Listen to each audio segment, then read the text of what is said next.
We got a story to tell ya. It been passed down throughout the years. We gon' tell it like we heard from our kinfolk point of view. But you know how family stories do. So we believe it's mostly true. It starts with two extraordinary... A story long told in playwright Angelica Chéri's family is brought to the stage in Gun and Powder, a new musical at the Paper Mill Playhouse in Millburn.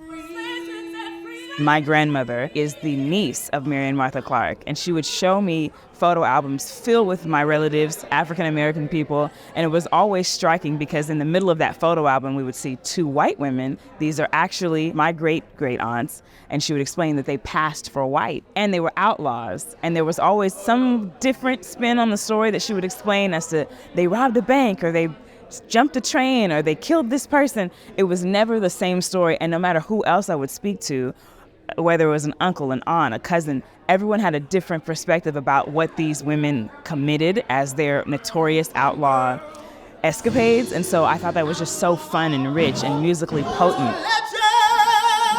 Angelica Chéri, my book writer and lyricist, while she's giving us her family folklore, she's put it in the truth of his historical context so that we can all look back at this moment in American history and see just how fierce and powerful the people who survived that time period were.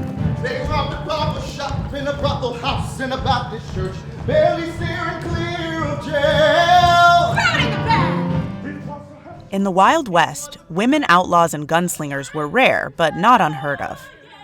For Black women outlaws like the Clarke sisters, a society prejudiced against gender and race made their story even more exceptional.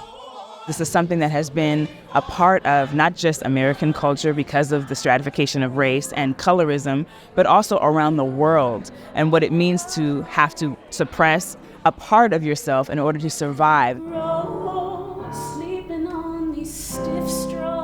Mary and Martha Clarke, the sisters at the center of the story and Angelica's great aunts, are played by Lisi LaFontaine and Sierra Renee.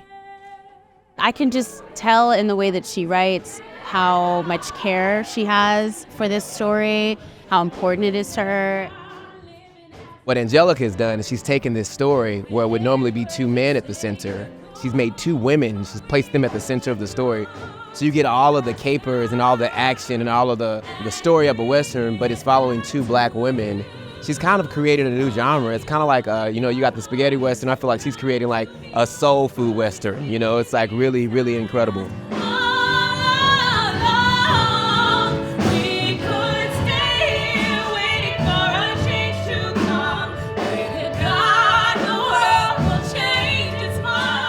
We learn that they are living on a plantation. They are no longer enslaved. However, they are living in the Reconstruction period, picking cotton in order to pay rent. And so we learn that their mother has a sharecropping debt and she's in danger of losing her home. The two daughters, they're very fair-skinned. They're half Black, half white.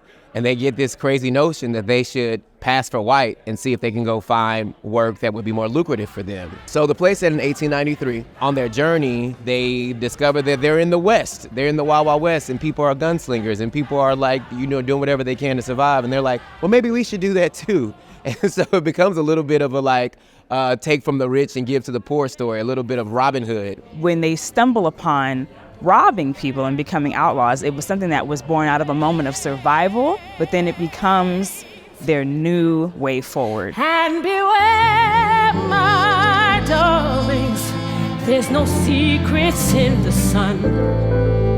You won't have no... Martha is the sister who kind of wants to save everybody, and Mary is the sister who desperately wants to save herself and is willing to do anything to do that. And then over the course of the play, these two women discover that you need a little bit of both. Thinking about it in the context of the American Western is very, very new in terms of our consciousness. So it's exciting to mine this territory. There's something about the American Western that just captures what it means to be American. You see these characters on the frontier fighting to survive, and because it's so dangerous, the love is richer, the heartbreak is richer, right? But just because of the stakes of their environment. Like I never ever thought I'd be. Yes, if The romance is extremely dangerous for two women who are passing for white. When one falls in love with a white man, that has a different connotation than the other who falls in love with a black man. The romance ratchets everything up to the next level.